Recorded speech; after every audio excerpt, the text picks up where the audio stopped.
This is perhaps less fantastic, but still, I hope it will be interesting.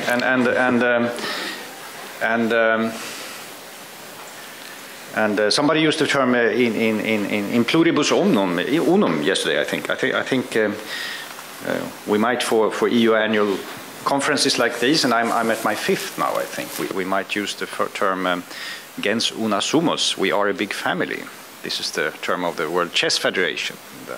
This can be used also to the Baltic Sea crowd. I think there are really lots of familiar faces here, and I think this is a great event. It's an event which improves coordination and coherence in the Baltic Sea region. I say that as a CBSS representative. I firmly believe this is so. This is where we all meet each other, we understand each other, we learn about each other, and that's the basis for all coordination.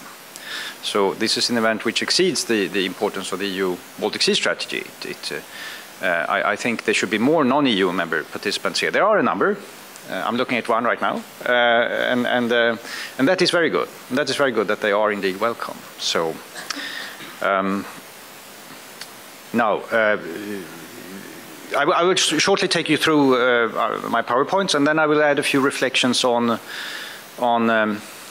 the funding the future. I mean, that's the theme of this seminar, and I promised Mikael to try not to be as boring as usual, but to speak freely. So let's see that. But first, I'll be boring. This is then the idea. We wanted to support seed funding for regional cooperation. We wanted to be not more bureaucratic than others, preferably less bureaucratic. Still, we do not want to be sloppy with money. This is taxpayers' money. It's not our money. It's the money of the citizens of the Baltic Sea region. And but still, we hope we have developed an instrument which is a good complement to what the EB Schleswig-Holstein and others are offering. And it carries a few restrictions, of course, but still it's a fairly flexible instrument. So the idea is co-financing or seed funding. I mean, the maximum.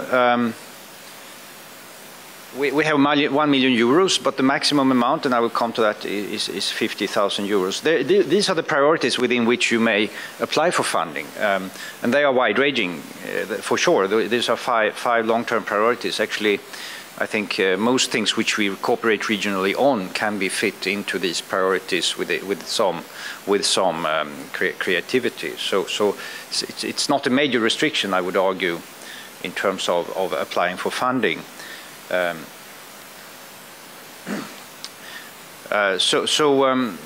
We want to have added visibility for macro-regional cooperation. We would like to have transnational impact. We want to bring coherence. We want to have sustainability. We want to have good communication of results. We want to have an outcome which has a potential to build on, we want at least 3. I mean, 1 is national, 2 is bilateral, 3 is regional in our world. It should be more, preferably, and there's, of course, competition. So the more partners you have in a project, the more it may, the higher chances it may qualify for funding, ultimately. And it should be legal body. It's at least there has to be a lead beneficiary, which has to be a legal person, and this is also important. Private persons may not apply. We are fairly flexible on co-funding, as you can see. It's funding in kind is accepted. Maximum amount is 50,000, and astonishingly, most seem to apply for 50,000. Why is that? We haven't really figured that out, but I guess it was to be expected. There are those who apply for less, though. I should say that. This means we are looking at well, maybe slightly more than 20 projects as a consequence of this fund. This during these 3-year periods. So, and that's sort of it. That should be kept in mind, maybe. I don't think I'll go through this, so I'm sorry.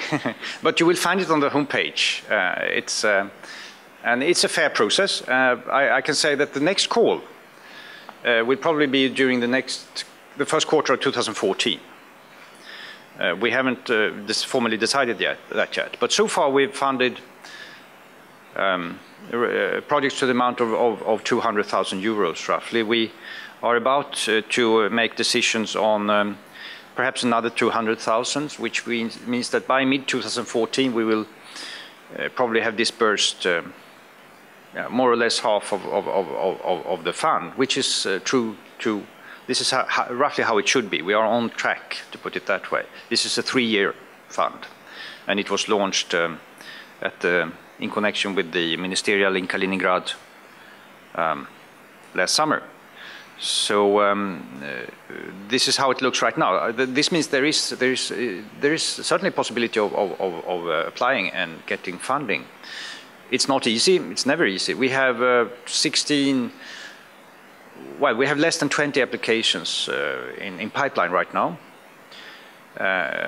for the decisions in December, and we of course expect more applications for the next call during the first quarter next year. So that's how it looks, and that's not perhaps unusual in terms of compared to what the IB Schleswig-Holstein is experiencing in terms of interest and so on. It also says something about, but it's an interesting figure because you may discuss it in terms of, are we communicating it well enough? This is a region of 85 million people. Should we really only have 20 applications done? Maybe regional cooperation is that tricky and that rare and that exotic, or maybe we should do things differently. That's a question worth asking and discussing. Well, first of all, I think talking generally on the Interreg funding, I compare to my experience, my slightly traumatic experiences as a TASIS manager in Moscow in 1998. I remember having to put liens on furniture and stuff to get funding because there were cash flow problems with the EU funding. But it's much better now.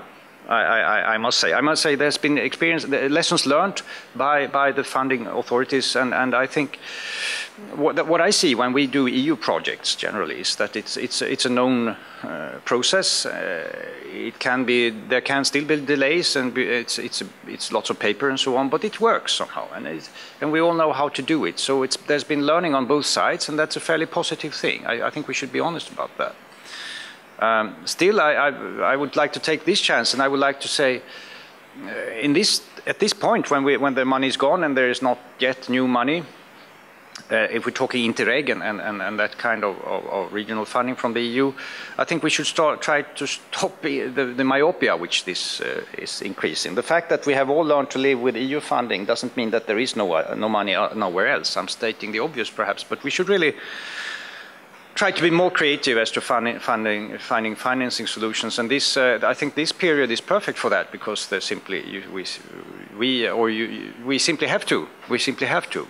And the seed money tools which have just been presented are only part of this new world. They are a positive contribution, I think, to trying to be creative, and at least our money is not fixed to further EU funding as an implicit assumption. On the contrary, the idea is that it will sow the seeds of future funding. But we are certainly trying to find money elsewhere. Let me start with one at the sort of highest level, the national level. One thing which you could do, or we could do, because we are doing it too, is to argue in front of your administrations, national administrations, that what has hitherto been considered a national financing or a national budget item for a certain kind of cooperation should be considered regional, Baltic Sea.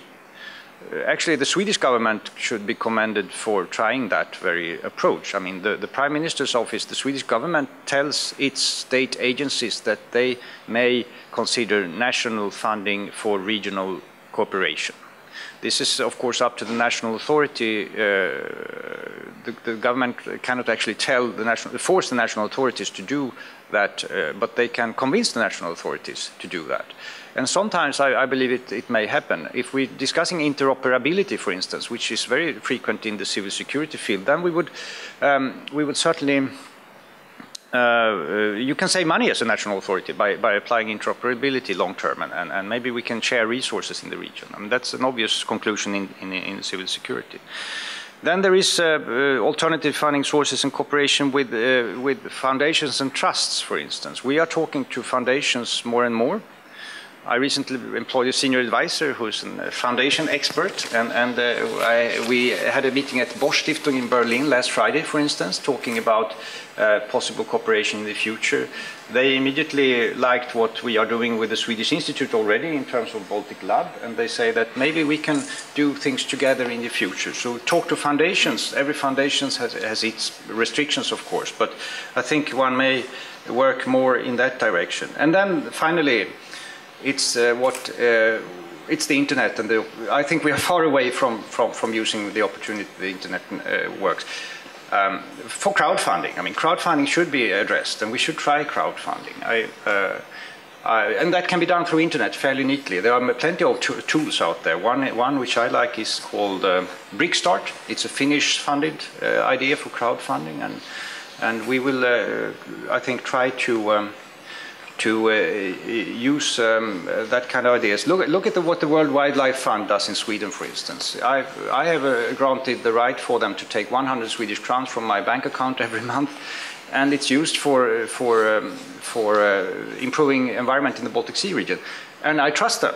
That's the point. I mean, there are organizations out there which we trust, and the Baltic Stern study has shown that people are ready to pay for improving the Baltic Sea region environment. There is even a figure, I think. I don't recall the exact figure, but that figure says something about how much potentially 85 million people, at least, can be prepared to pay for regional cooperation to the benefit of sustainable development in the Baltic region. That should be kept in mind, and I think that's where we may revolutionize funding for regional cooperation. And the World Wildlife Fund is a good example. They have you call it faddersystem in Swedish. What's fadder in English? Pater? Sorry? Yeah, a friend of the Baltic Sea system, sort of. And it's fairly interesting, a fairly interesting model. You even get a small seal, a small white seal, which you can put on your desktop to show others you care. That's it. Thank you.